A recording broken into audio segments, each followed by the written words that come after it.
कोलकाता का एक गांव माधवपुर। ये महीना जनवरी का था और रात के तकरीबन 10 बजे थे। रात के सन्नाटे में झिंगुरों की आवाजें माहौल को थोड़ा डरावना बना रही थी। ऐसे में दो लोगों के कदम गांव की तरफ बढ़े जा रहे थे। अरे वाह यार, आज तो मजा ही आ गया। सही कहा तूने, बहुत मस्त नाच किया था उस पतली कमर वाली लड़की ने, नहीं? यार काश वो हमारे गांव में भी होती तो पूरा जंगल पार करके उसका प्रोग्राम देखने दूसरे गांव नहीं जाना पड़ता। सोचकर डर लग रहा है कि घर पर क्या बहाना बनाएंगे। अरे हम कुछ ही मिनटों में गांव पहुंच जाएंगे। वो देख, वो कच्चा रास्ता आ गया। उसकी बात सुनकर महेश ने उस कच्चे रास्ते की तरफ देखा जिस तरफ कोई नहीं जाता था। तू पागल हो गया क्या? हम इस रास्ते से जाएंगे ये जानते हुए कि इसके बारे में कैसी कैसी अफवाहें फैली है।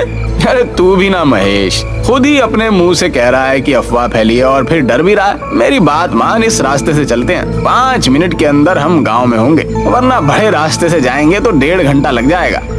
उसकी बात सुनकर महेश ने एक बार फिर से उस कच्चे रास्ते की तरफ देखा। वहाँ पर इस समय मौत का सन्नाटा छाया हुआ था। अरे चल यार, डरता क्यों है, मैं साथ हूँ ना। और उसको लेकर उस कच्चे रास्ते की तरफ बढ़ गया। दोनों अभी कुछ कदम ही चले थे कि उनको किसी के जोर जोर से सांस लेने की भयानक आवाज सुनाई दी।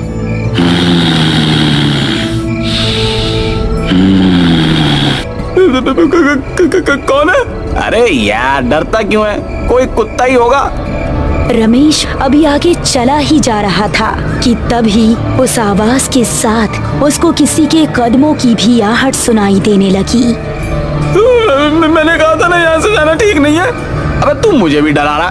देख, अंधेरा भी बहुत ज्यादा है, कुछ नजर नहीं आ रहा। अब बस हम दोनों अपने कदम गांव पहुंचकर ही रोकेंगे।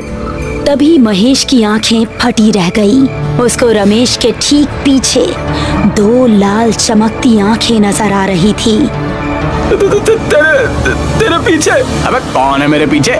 रमेश ने जैसे ही पलटकर पीछे देखा, किसी ने उसका पैर पकड़ा और उसको झाड़ियों में खींच कर ले गया।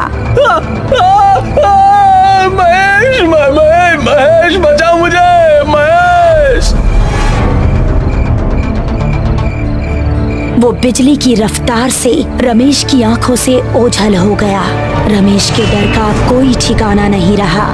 वो दिल में बस खौफ लिए तेजी से गांव की तरफ दौड़ने लगा और जब तक वो गांव नहीं पहुंच गया, उसने अपने कदम नहीं रोके।